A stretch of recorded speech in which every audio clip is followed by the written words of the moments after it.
Nolan Gorman, okay, the 22-year-old second baseman, the former first-round pick of the Cardinals in 2018 with the 19th overall pick, who in 31 ABs this year is hitting 387 with an 1149 OPS. Where is the Padres' Nolan Gorman? Why is it every single time the Padres call someone up, it's Trace Thompson? All due respect, he's had a very good professional career. He's 30 years of age. Where is the 22-year-old? When CJ Abrams comes up, he doesn't have an 1149 OPS. Where's the 22-year-old that can slug in the Padres organization? They've had one. His name was Fernando Tatis Jr. They didn't draft him. I give AJ Preller credit for it. Where is Nolan Gorman of the Padres? How can the Cardinals call up a 22-year-old and in 30 at-bats, the guy's slugging a zillion and has a 1,200 OPS? How's that possible? It never happens with the Padres. Why? Do you want to know why? Are you done? Why? Please. Why?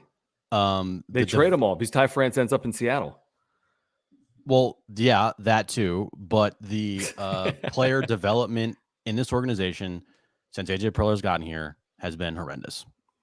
Full stop. Yeah, but these guys all hit elsewhere. Okay, point proven.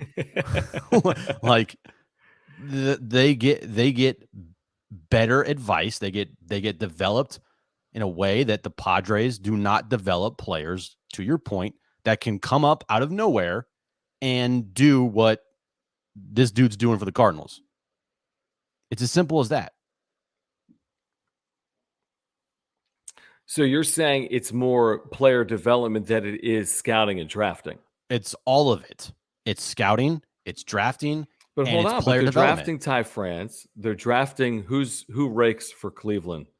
Josh Naylor, Owen Miller. Yeah, Owen Miller. Like, there's a lot of names. I mean, there's a lot of guys they drafted in the last 5 years. There's got to be at least five guys that are hitting, right. And it might be and they're probably getting advice and developed, and it might be as simple as, hey, do this instead, or hey, we believe in you. This is our philosophy here, and it might have just clicked. Mm-hmm. Where at the Padres organization, it feels like there's none of that. There's none of like this philosophy throughout the entire organization that clicks with everybody. Like, look at the Giants. Like this team, I don't know how many home runs the Giants have this year, but like, look at their catcher, Kurt. I believe it's Kurt Casale. Casale, yeah, he hit the homer in Philly today, right? Dude's hitting like 320 on the year. Yeah, and he's a career like 180 hitter. That to me is development, philosophy, and coaching. And now, I agree with what you're saying. That to me, to your rant, is 100% on Preller. But you agree with the rant?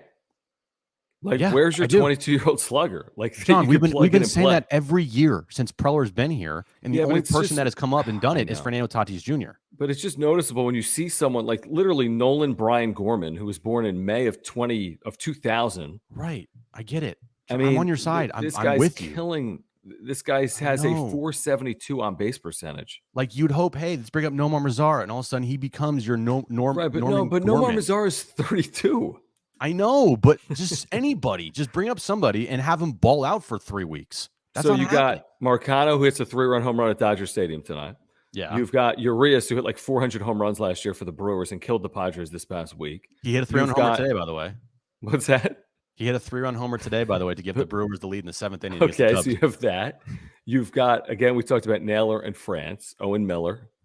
At one point, a very young prospect, obviously, in the Padres organization. Obviously, you should be giving up talent to other organizations in trades occasionally, but it just feels like they give up so much when it comes to hitting, and they never keep any of that for themselves. And none of those guys ever hit when they first come up with the Padres. I say that. Maybe Ty France wasn't really given an opportunity. I thought he hit. Josh Naylor had some moments. But they always hit much more effectively once they're gone. John, it's an organizational philosophy, and it starts with Preller. What's the philosophy? There is none. Develop hitters. I would love to know it because it's not working with anybody that's being brought up. Not one. I do agree with this. I mean, I think it's probably time for Mazara. Now, you got Profar. The Zokar Grisham thing is interesting. I think Zokar's been decent, right? I mean, he's not a slugger. He's not there for power like Mazara. Mazara is also not a center fielder. Then you have Will Myers. I understand it. Will Myers is going to play if he's healthy. He's making $20 million a year, and he's proven before he's capable of hitting for power. He's proven that before. So is Mazar like the answer is like your fourth or fifth outfielder as opposed to Matt Beatty or as opposed to like Trent Grisham? I mean, Mazar has been unbelievable in AAA, but I don't know if they want to use him as a fourth or fifth outfielder, Luis. My guess would be if there's a chance for him to be an everyday player, first of all, Trace Thompson got the first opportunity, not Nomar Mazara for whatever reason. What happens when there's another opportunity? Do they turn to Mazara or do they turn to Abrams, or do they go to Brent Rooker, or do they go back to Trace Thompson? Is Trace Thompson even in the organization right now? He is, right? I don't know. Actually, I don't think he is. I don't think he is. No, he didn't accept this assignment. That's right. And I said, F that. Yep.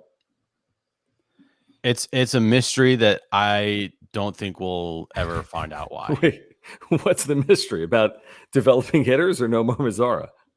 About developing hitters, like the mystery of they just can't bring up one guy to have a hot one, like a week where he's hot or like makes an impact, or like who the hell's that guy? He just hit a 3-run homer to give the Padres the lead in the 8th inning. Like there's not been any of that. Now Azokar had a game when he hit the other night. That's great. Yep. So I'm not saying they've never had it before. Like they have, obviously, but like sustained success for, like you said, for like 3 weeks where they're like just dudes balling out, like have the OPS over 1100. Like what? The Dodgers are annoying. Did they just take the lead? Well, no, but they were down 4-0, left for dead, and then of course now it's the 8th. It's 4-3. They've got a leadoff runner at second with nobody out, and the dude was thrown out at second if the second baseman holds on to the ball and he dropped it. I haven't honestly paid attention to the Dodgers one time this year. And well, you know what? I find myself watching MLB Network a lot when the Padres aren't on. And I'm like, it's kind of been a good game. Like this Pirates-Dodgers game has been good, but man, they're so annoying. I mean, here's the other thing. If the Dodgers win this game tonight, and they probably will, they're trailing 4-3 in the 8th inning to the Pirates. They'll find a way. They're going to be 4 games better than the Padres all of a sudden. I did not realize that Mookie Betts leads the league in home runs. He's been unbelievable in May. I think he's hit 12 or 13 in May. Incredible. Yeah. By the way, the thing with Mazara being 27, I said 32. I was kind of being facetious, although I did think he was older. He was signed as a 16-year-old. Like he's been in pro ball for 11 years, maybe 12. He's had his chances in the big leagues. Like when's the time? Right, exactly. Estuary Ruiz has been unbelievable in Double-A. Maybe. Yeah, but he'd come up and hit 110. Right, exactly. That's my fear. That's my fear. Why can't someone come up and just – I'm not asking for 300 at-bats. Why can't someone go 12 for 30 with 3 home runs and 3 doubles? Has it ever happened? Name the last Padre to do that. Be called up, go 12 for 30. It was Tatis in 2019. You know like, what I mean? No, but to your point, like in season. Like some random, right?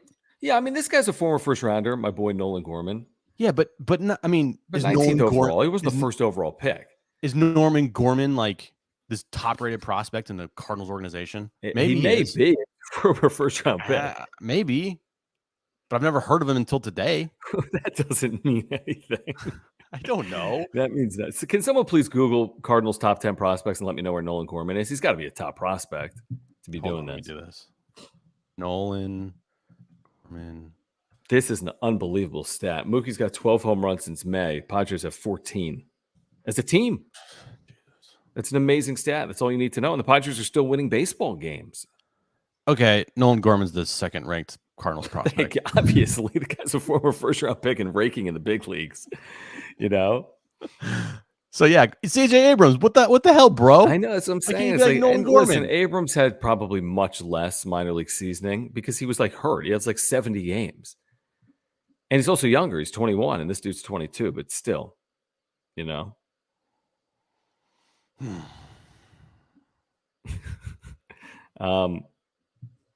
Yeah, listen, I agree with Jim. I do. I agree with Jim. You know? What? You agree with me? Yeah, like Preller his fingerprints are all over this development. There's no question. There's some accountability. And the constant change of, I'm not saying that having the same hitting coach every year means everything, but like when you change hitting coaches every single year, it's like not great. Is Berdar going to get a second season? Like, will anyone get a second season? Well, I would think he would because of Melvin. Melvin would put his foot down and be like, "Nah, you're not doing that." Like if Melvin wants him here, he will be here. And if Preller overrided Melvin, then if I'm Peter Seiler, I'm getting rid of Preller.